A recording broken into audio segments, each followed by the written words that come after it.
In the world of medicine, where every decision can change lives, your peace of mind is crucial. This is where Pattern steps in. Imagine insurance made simple, fast, and personalized, just for you. With Pattern, you're not just getting disability and life insurance, you're insuring your future and protecting your greatest asset, your income. In the past 10 years, Pattern has transformed the way over 20,000 doctors secure their financial well-being. Discover the simplicity of securing your future at patternlife.com or click the link in the description.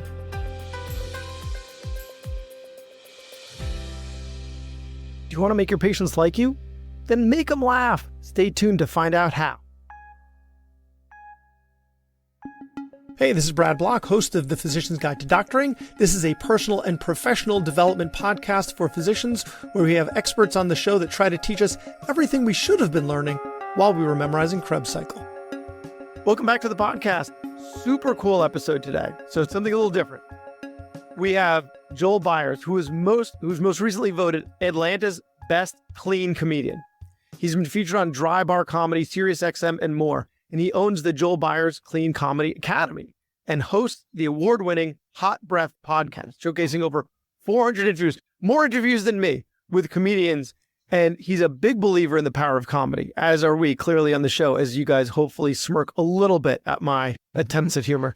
He's worked with many organizations like the National Pediatric Cancer Foundation and the American Cancer Society to bring the joy of comedy to their members. His comedy mission is to share a refreshingly fun and family-friendly comedy style that connects people of all ages and backgrounds. So Joel Byars, thank you so much for being on the show. Oh, thank you for having me, Dr. Block. It's an honor. Brad, please. Oh, Brad. Oh, okay. Brad. Okay. This is not a doctor-patient relationship. I had to sign a waiver before this. Yeah. I'm going to get a copay notification after this. This is going to be great. Thanks for having me. I'm excited to be here, though. And I'm super excited to get this going. So tell me, is there a formula for writing a joke? Or just not even writing a joke, but like just making something funny? Where do we begin?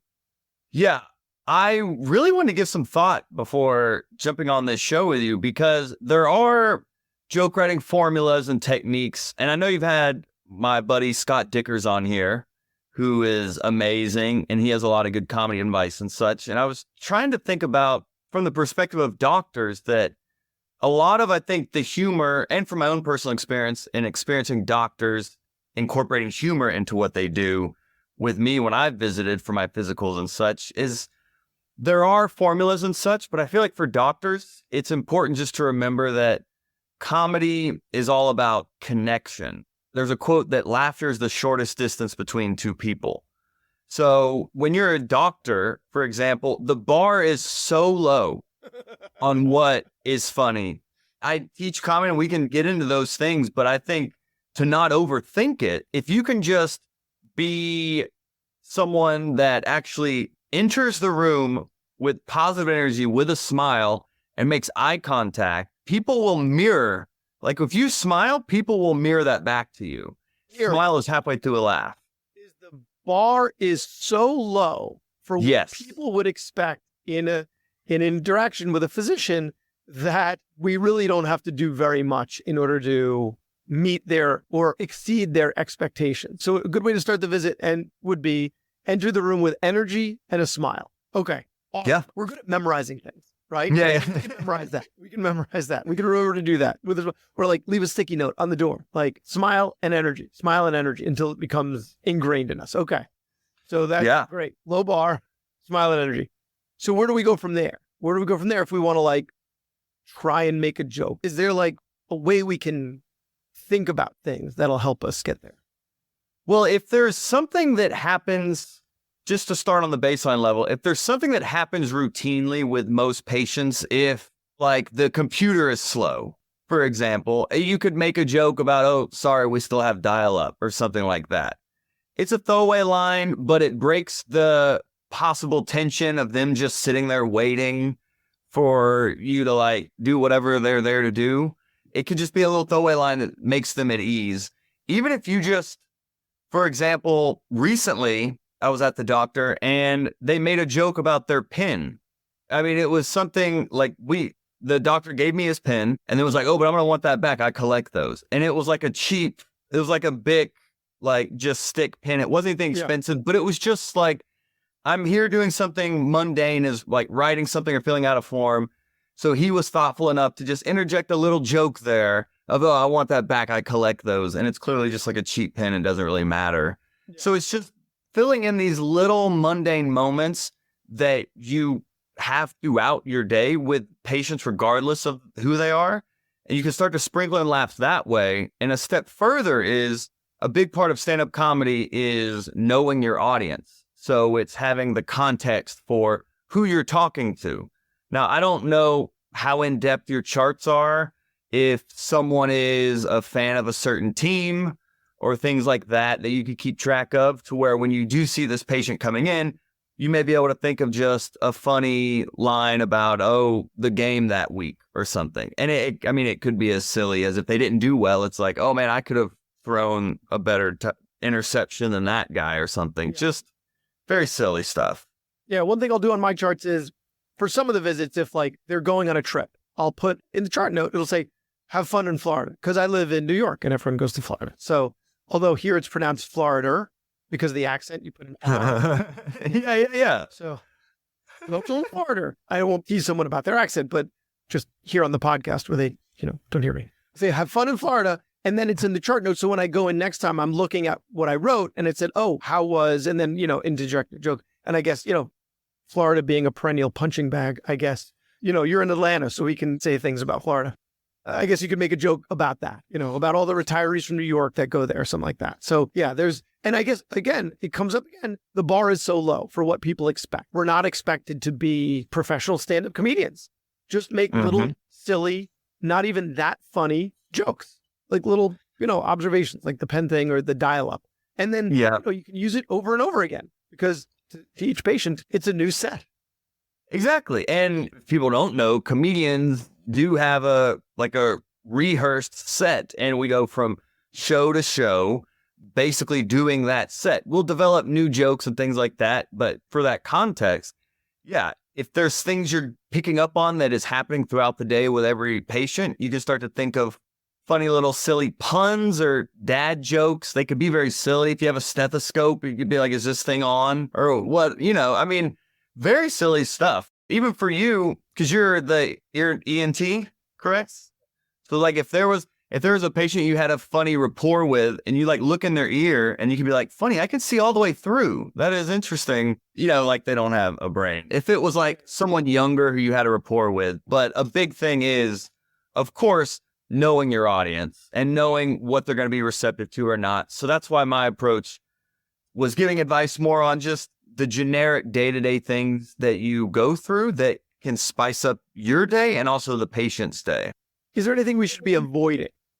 I mean, I think not necessarily. We've got urologists here, we've got obstetricians and this is like, that's what they're dealing with. So, and drugs are, what we're prescribing. So, okay, forget I said that.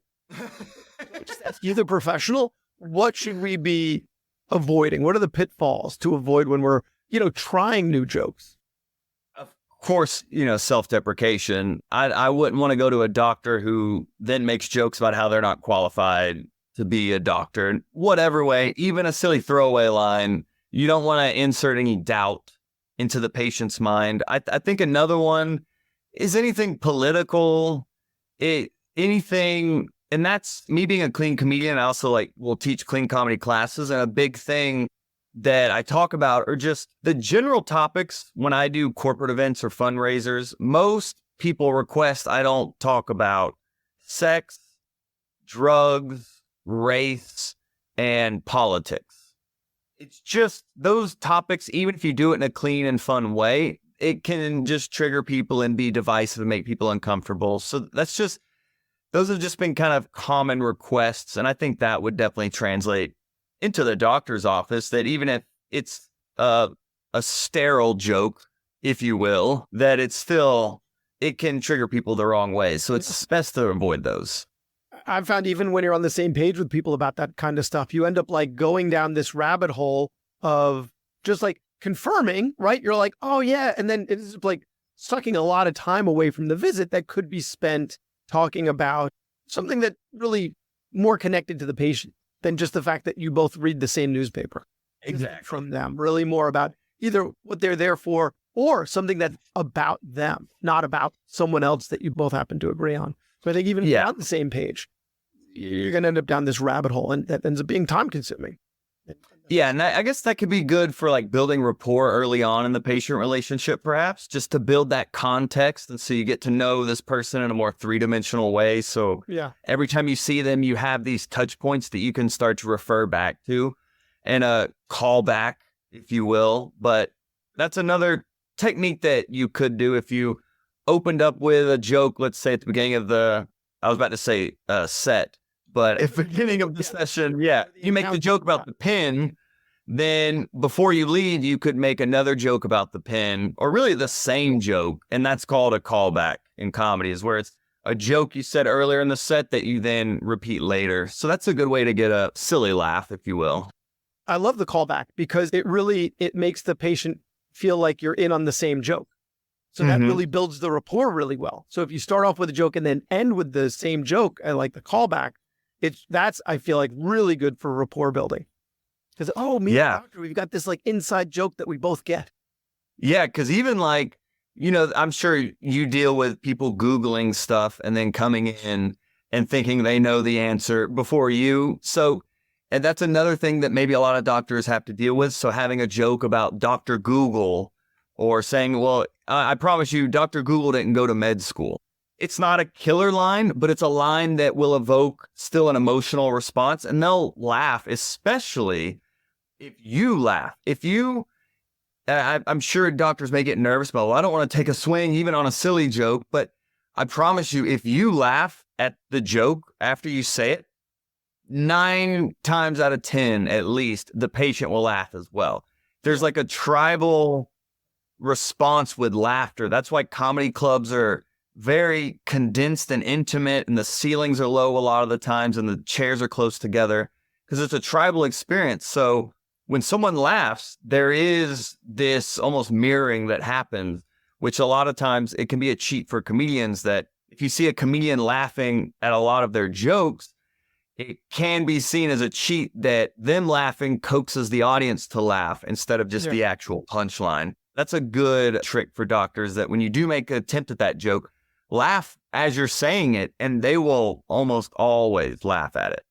Yeah. Also, if you're deadpanning it, they might not know you well enough to be able to read that joke. Exactly. Seriously. That's one of my problems. Be more deadpan, and they're, especially if it's a patient, they're not sure what to make of me. Yeah, they're like, what? Yeah, it's a fine line for sure. Actually, the Dr. Google, that gave me an idea, which is you can reference Dr. Google. Oh, you know what? I went to med school with Dr. Google. Yes. Student, last in the class. Oh, barely got by. Straight graduate. Exactly. Yeah, exactly. And doctors can recycle jokes. It's like if a doctor heard you just say that now and they're like, oh, I'm going to try that. Yeah, I mean, all is fair.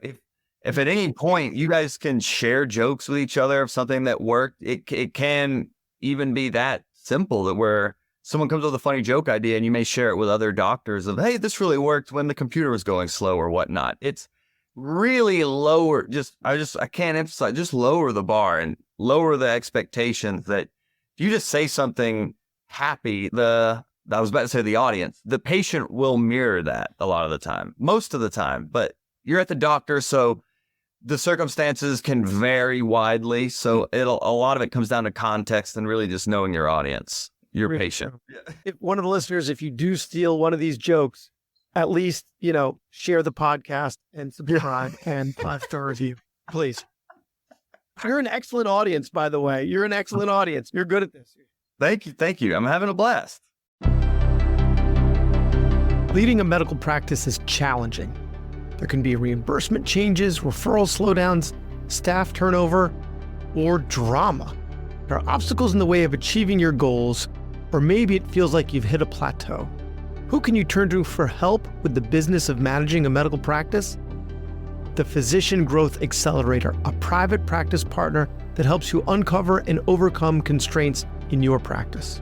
They will check your business vitals, identify the root cause of what's restricting your growth, prescribe what to do about it, and help you achieve it.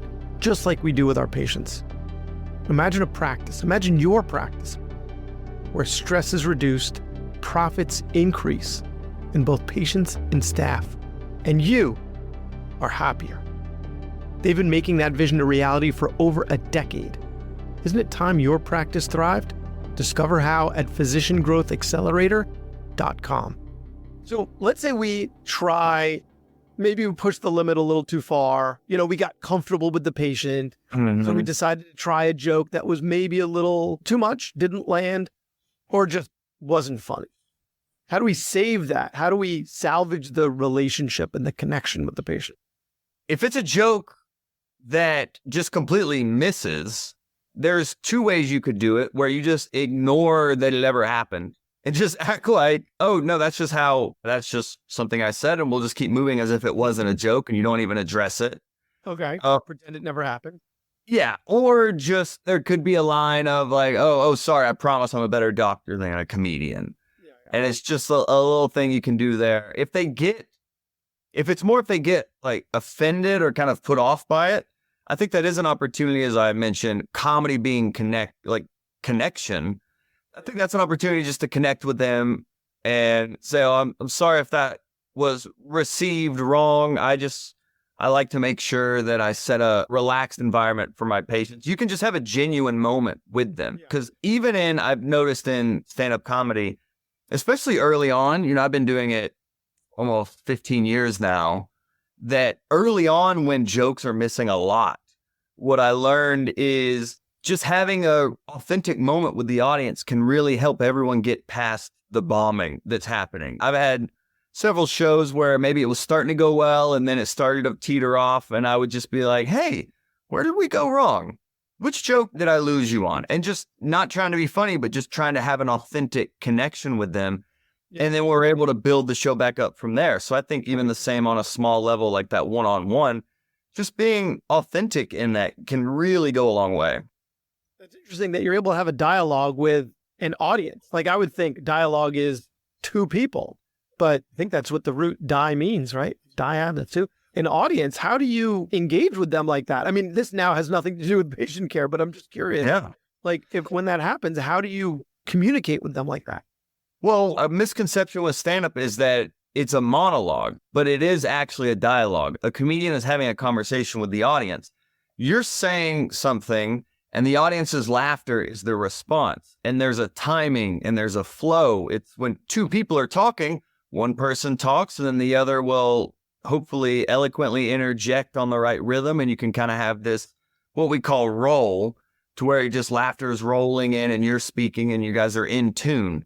So there is a real rhythm to comedy, and it really is a dialogue. It's not just for several of the early years as a stand-up, you're just trying to remember what to say, and you're trying not to just let the sweat show through your shirt and feeling it dripping down your back, and you're just trying to remember the next word. But as you do it more and more and you build that confidence, then you really can listen to the audience, see how they're responding to jokes, kind of get a temperature for the room and see if you need to, okay, this joke isn't kind of working, let me pivot and maybe come back to it.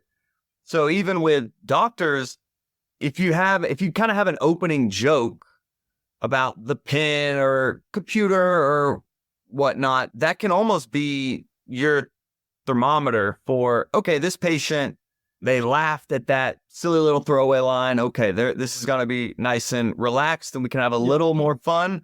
Or they were really tense and you can tell they're really nervous and they just kind of want to get down to business type deal. So there can be a good opening joke to where it is just kind of getting a feel for that specific patient. Yeah, I'm definitely going to take that dial-up joke because that's inevitably happens at one point during the visit. I mean, because even for just the data entry, some doctors have scribes, so they're not really doing any data entry, but for those that do it ourselves, you're sitting there clicking, so you can easily make a joke about dial-up. And the fact that we still use fax machines lends itself to it's really not hard to believe. It's not far-fetched. Yeah, and I can't tell you, I've felt so many times where even if it's the nurse coming in first, that it's just, they go to the computer and they're just typing and asking questions. There's no real connection, there's no real rapport. I had a complaint about that today. Yeah. Not for me, not that I'm amazing, but like I've had so many doctor's visits where they don't even make eye contact. They just like absorbed into the computer and they don't make eye contact and then they leave and you're like, what just happened? So I think this is like, that's 101. This is like graduate level doctor-patient communication where you're working on your shtick. Yeah. What you're saying is if you're not even there, just make sure you're at least doing the minimum of making eye contact and doing something to build rapport. Yeah, it's really a technique in stand-up is just opening up. You want to just set the tone as quickly as possible. And the goal in stand-up in like a 5-minute set is you want to get a laugh within 15 or 20 seconds. So it's really just, it comes down to first impressions. So just how you enter the room will really determine how that entire visit goes. So just entering with a smile, looking at them, welcoming them, good to see you. Just something as simple as that can really go a long way in that connection that will really resonate with them. I love it. This is all fantastic advice. If one of your doctors were listening, what would you want them to know? Like just picture that they are listening. You don't know, they don't know that you're speaking directly to them, but you really are. What do you want them to know about being funny? Oh gosh. All I could think is like a turn your head and cough situation. Don't make jokes during that. Yeah. No, that's a really good question. That's just where my mind went. I think it's just getting to know the patient. I think acting like you care, at least. I think now more than ever, we almost feel like, because I had a doctor that was in a small office and then he became part of a bigger office, and the bigger office feels more like an assembly line almost of you go in, you sign in, you sit here, go in this room, wait, here comes someone, wait more, here comes the doctor. It just, and I like the smaller office because it just felt, even just the feeling was like, oh, they care more. They're invested in my health and not just kind of, okay, checking a box coming in this room. So I really think even not just humor-based is just at least being authentically interested in creating a connection with me beyond just like, okay, well, last year it looked like this was where we were. And then this year it's just having I think that eye contact is what really I keep coming back to, because a lot of comedy is likability. So just putting on an act that I'm likable and you enjoy spending time with me and it's not as transactional. Okay. So what I'm hearing is what you want your doctor to know is at least pretend that you like me. Yeah, I was about to say, did this just turn into therapy? All of a sudden, I was like, just tell me I'm a good boy. Yeah, it was just... You make an excellent point. Like be interested in me as a person that's not just the sum of my symptoms. Like be interested. Yeah. And actually, there was something we talked about a couple of weeks ago on the show, and these don't always air in order, but it's like noticing something that's on the person, noticing something on their keychain or the shirt that they're wearing or the earrings or something around their neck or something that you can like comment on. That like shows them that you're interested in them as a person. And, everyone's got something that you can comment on. A tattoo, something. Mm-hmm. Yeah. Yeah, that's a really good point. And that's another idea I had for doctors, that even it's not even just if you saying something funny. I recently saw a nurse that just had a fun like key fob. It was like where her name tag was, it was like a cartoon kind of playful keychain thing that her key card was on or whatnot. So it's not even anything she said. It was just a fun little piece of flair that was otherwise in just like a white coat. It was just a fun pop of color that really just kind of set off that signal in my mind of like, oh, well, that's fun. Yeah. Even there's no comedy or laughter, but it just made her more likable. And it was something she just kind of had on her jacket. So that's another little thing. You don't have to say anything, just having a fun little quirk or something, a pin or something on you. Yeah, something maybe related to your specialty, right? For the gastroenterologists out there and colorectal surgeons, you can have like a little poop emoji thing, or not too, you don't want to have like trunk nose hanging from if you're a urologist or like that.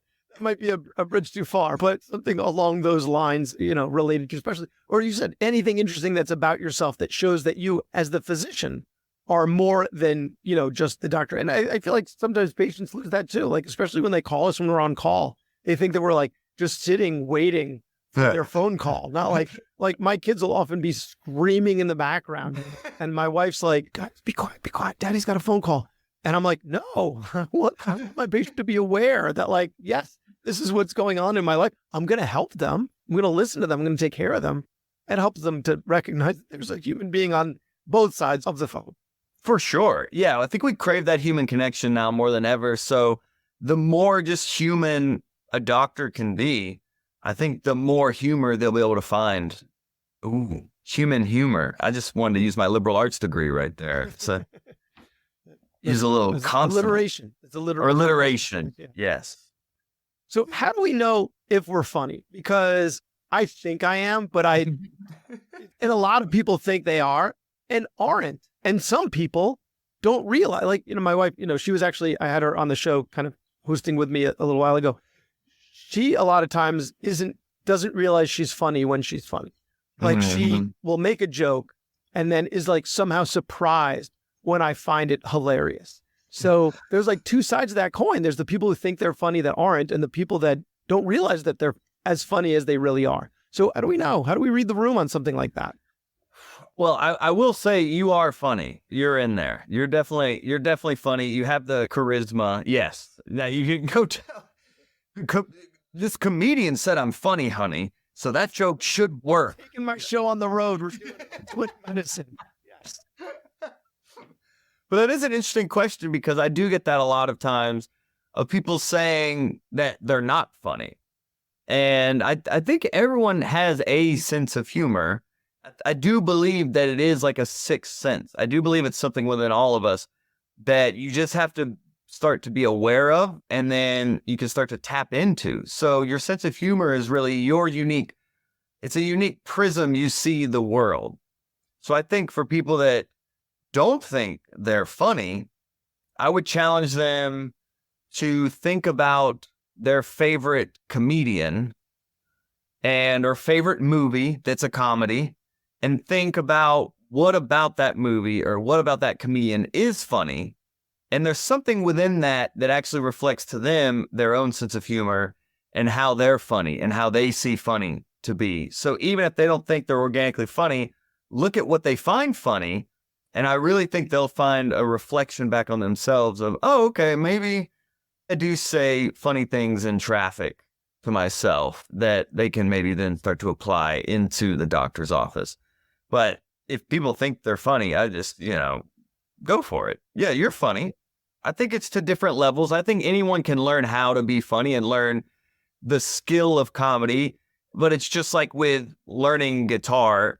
Not everyone is going to grow up and be Jimi Hendrix. People can learn the chords, but at some point how you bend the notes and things is why there's the comedians doing arenas right now, and, others just kind of doing open mics right now, or just doing it for fun. So it's all a different level and spectrum of comedy, but I think everyone has it within them for sure. I love that. I love that philosophy. And I love that way that you describe that, of like finding what you find funny and then recognizing that that's a reflection of your brand of humor, and then bringing that out of yourself because it's in there somewhere. So I'm going to put you on the spot with one last question. Okay. And that is, you've already given us a bunch of jokes that we can all bring into the exam room tomorrow, right? Are there any more? Can you think of just one last one that you've either said in this type of a venue or heard a healthcare provider say or something? Just give us one more piece of fodder that we can bring to the exam room. I'm trying to think. The Dr. Google one was really my haymaker.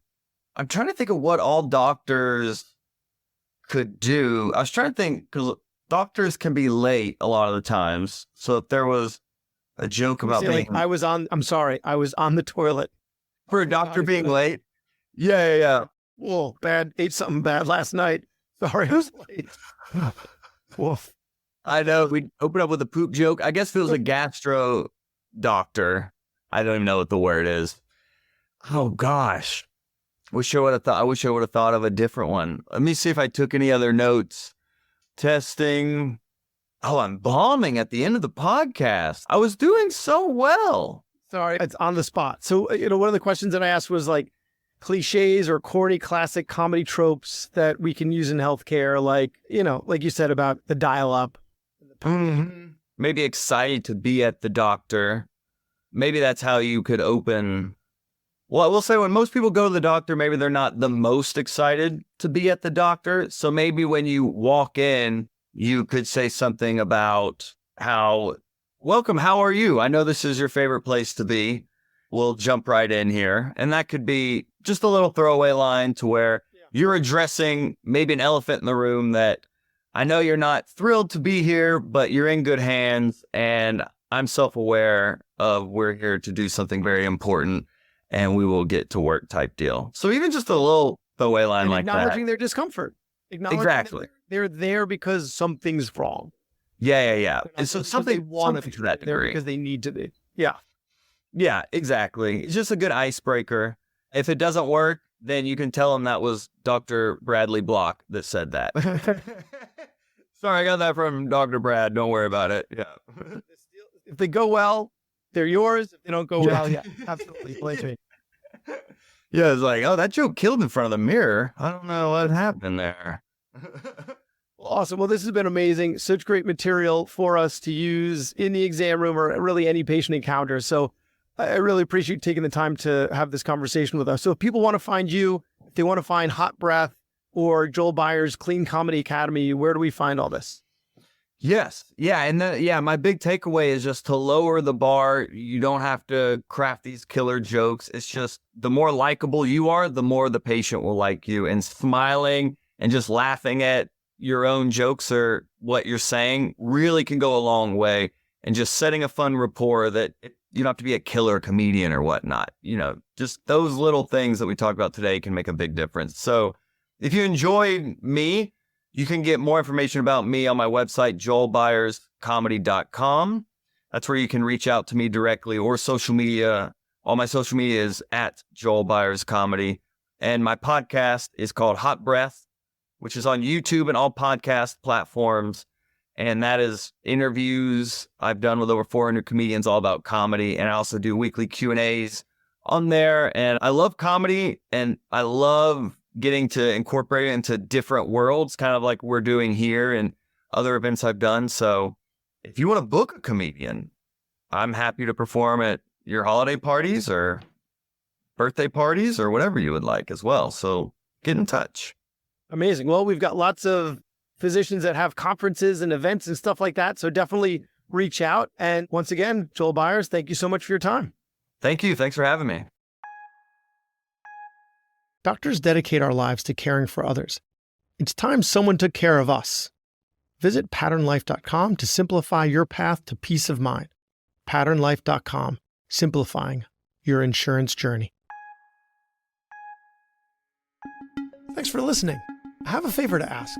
You listened to the episode until the end, which means you either fell asleep or you really liked the episode. So please share it or like it or comment on a social media post or write us a 5-star review. Something. It would really help me out. And maybe what you learned from this episode can help someone else too. The views expressed in this episode are those of the interviewer and interviewee and don't represent the views of their employer or even their significant other. Even though the magic of podcasting make it sound like I'm talking directly to you. This is not a doctor-patient relationship, and this is not medical advice, or financial advice, or really any advice. Thank us again for listening to The Physician's Guide to Doctoring.